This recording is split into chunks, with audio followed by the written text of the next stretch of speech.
들인 돈이 아까워서 마무리하지 못하고 계속하게 됩니다. 그럼 어떻게 되는 거죠? 손해를 더 키우는 일이 벌어지게 되겠죠. 그래서 썬크 코스트는 대표적인 에러이고 여기에 빠지지 않는 것이 중요하다입니다.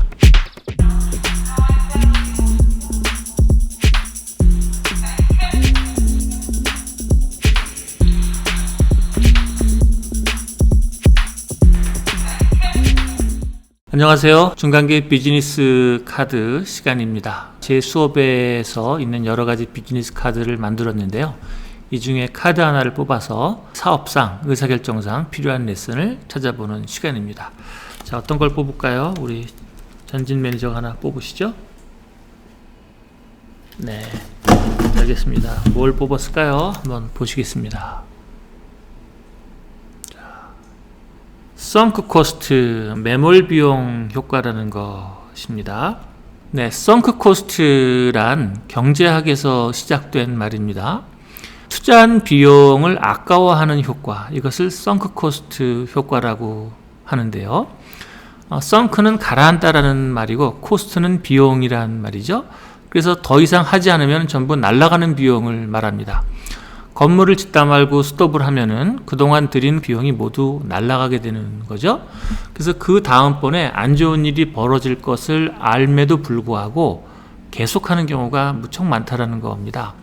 실제 진행된 연구는 이렇게 연구가 진행이 되어졌어요. 90만 불을 들여서 전체 공정의 90%까지 왔는데 똑같은 제품을 다른 경쟁자가 이미 만들어냈다. 시간은 한 달이 더 걸릴 거고 비용은 10만 불이 더 들어간다. 더 만들 것이냐 말 것이냐, 이거를 물어봤습니다. 여러분들이 하면 어떻게 하실 것 같습니까? 지금의 주제는 썬크 코스트이죠. 매몰 비용 효과. 그동안 들인 돈이 얼마인데 이것을 그만두겠느냐, 이런 마음 때문에 거의 대부분의 피험자들은 10만 불의 돈을 더 들여서 한 달의 비용이 더 들더라도 마무리를 지어보겠다, 이런 의사결정을 많이 한다는 거예요.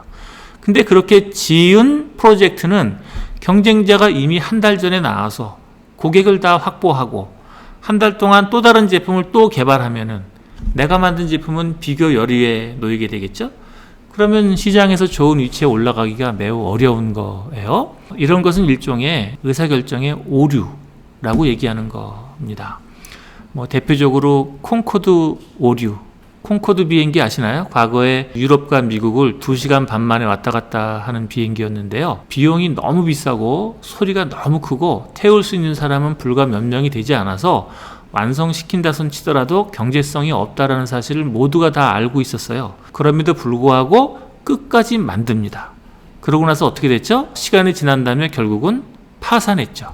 콩코드 비행기를 만드는 데 들어간 돈이 얼마나 많겠습니까? 그때 유럽에 있는 세 나라, 영국과 프랑스와 독일로 제가 기억이 되는데요. 이 세 나라가 돈을 합쳐서 엄청난 돈을 들여서 비행기를 만들었는데 결국은 보잉 747에 의해서 비교 여류에 놓이게 되면서 파산하는 일이 벌어지게 된 겁니다. 이런 것을 매몰 비용 효과라고 얘기를 해요. 매몰 비용 효과는 대표적인 에러입니다. 여러분 한번 생각해 보십시오. 무언가 사업을 시작을 했어요. 잘 된다 손 치더라도 그 다음에 제품을 낸다 손 치더라도 성공할지 안 할지 애매모호해요. 잘 몰라요. 근데 경쟁자가 나와서 이미 물건을 팔고 있습니다. 내 제품이 더 좋다고 얘기도 할 수도 없어요. 시간도 늦었고 품질도 떨어지고 서비스 떨어지고 고객 확보도 경쟁자에게 밀렸습니다. 이런 경우에는 뭐가 되는 거죠? 비교 여류에 놓이게 되는 거죠.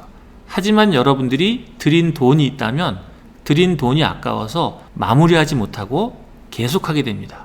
그럼 어떻게 되는 거죠? 손해를 더 키우는 일이 벌어지게 되겠죠. 그래서 썬크 코스트는 대표적인 에러이고 여기에 빠지지 않는 것이 중요하다입니다. 갑자기 생각이 나네요. 가까운 분이 이런 일을 했어요. 무언가에 도박 같은 일을 했습니다. 잃은 돈이 꽤 큽니다. 따고 싶어요. 예를 들어서 100만 원이라고 치겠습니다. 80만 원을 잃었어요. 그럼 20만 원을 더 들여서 도박을 더 해야 될까요? 아니면 스톱하고 20만 원이라도 건져야지 될까요? 그만두고 20만 원이라도 건져야 되겠죠. 하지만 이 순간에 들어가면 그렇게 되지 않답니다. 80만 원이 날아갔기 때문에 20만 원을 더 들이더라도 80만 원을 회복하려고 하는 거예요. 잘 되면 다행입니다만 안 될 확률도 꽤 많이 있겠죠. 이것에 대해서 판단을 잘 하셔야 한다라는 겁니다. 그래서 선크 코스트에 들어가지 않는 방법은 크게 두 가지 관점이 있어요. 첫째는 내 관점으로 보지 말고 타인의 관점으로 보라는 겁니다. 타인의 관점으로. 내 친구가 나에게 조언한다면 뭐라고 조언을 할까? 그러면 순간적으로 관점이 바뀌는 거죠. 내 친구는 선크 코스트, 매몰 비용 효과가 벌어지지 않습니다. 그래서 20%라도 아끼는 게 더 좋겠다. 나의 관점이 아니라 타인의 관점으로 바라보는 시점을 옮기는 것. 이게 이제 첫 번째 가이드이고요. 두 번째는 손해라고 생각하지 말고 이익이라는 관점으로 보라는 겁니다. 지금 80%를 손해를 본다. 이 관점으로 보는 게 아니라 80%를 포기함으로써 20%의 이익을 낼 수 있다. 이런 관점으로 보는 것이 더 좋다입니다. 또 이 매몰 비용 효과에는 시간이라고 하는 아주 중요한 내용이 또 포함되어 있습니다. 그 기회비용, 회복하기 위해서 들이는 시간을 계속 사용한다면은 그 시간 동안 다른 대안을 선택함으로써 얻을 수 있는 기회비용이 또 있게 되겠죠.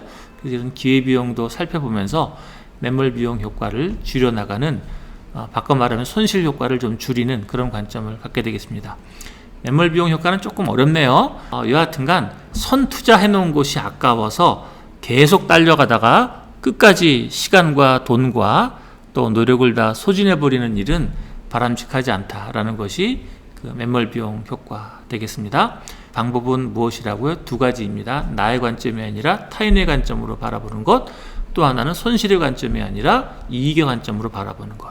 이것은 전체적으로 기회비용을 높여주는, 이것 대신에 다른 것을 선택함으로써 얻을 수 있는 기회비용, 기회를 옮김으로써 얻을 수 있는 이익이 오히려 더 크다. 이런 관점으로 보시는 게 좋겠습니다. 조금 어려운 내용이었는데요. 순간적으로 열심히 설명을 드렸습니다. 도움 되셨기를 바라겠습니다. 감사합니다.